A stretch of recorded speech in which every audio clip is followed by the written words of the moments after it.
गुनाहों से दरगुजर फरमा दे। हजरत दादा अली हजवेरी सरकार फरमाते हैं, मैंने उस जनाजे में शराकत की, दाखिल हुआ, जाकर खड़ा हो गया और मैंने देखा दाएं बाएं सारी सफ़े बन गई है, कोई गौस का जनाजा पढ़ाने को कोई तैयार भी नहीं है। जिसका जनाजा तैयार है वो भी कफन के नीचे सोचो विचार ही कर रहा होगा, मेरा जनाजा तो मेरे दोस्त ने पढ़ाना है, पीर भाई ने पढ़ाना है, इसके अलावा न किसी में दम है, न किसी में खम है, न किसी में जान है, न किसी में ताकत है कि गौस का जनाजा कोई आम फर्द इंसान पढ़ा देखे, बल्कि दर्जा बदर्जा होया करते हैं, वलियों के नाम पर नाम होया करते हैं। दाता अली हजवेरी सरकार फरमाते हैं,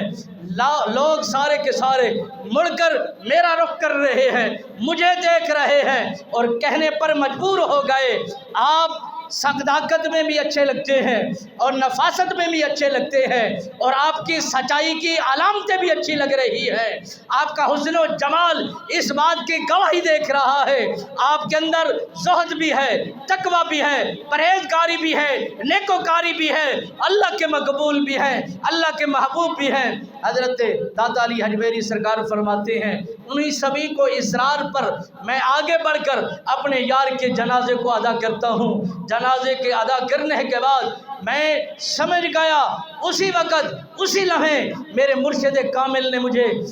लाहौर की सरजमीन की तरफ क्यों मुंतकिल फरमाया,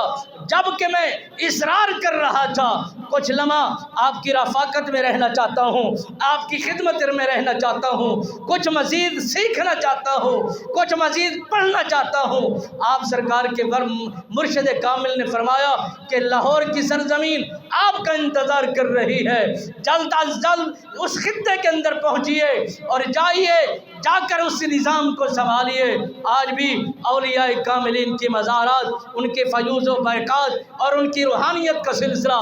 ता क़यामत सुबह तक जारी व सारी रहेगा। आज एक बंदा भी कोई इकट्ठा नहीं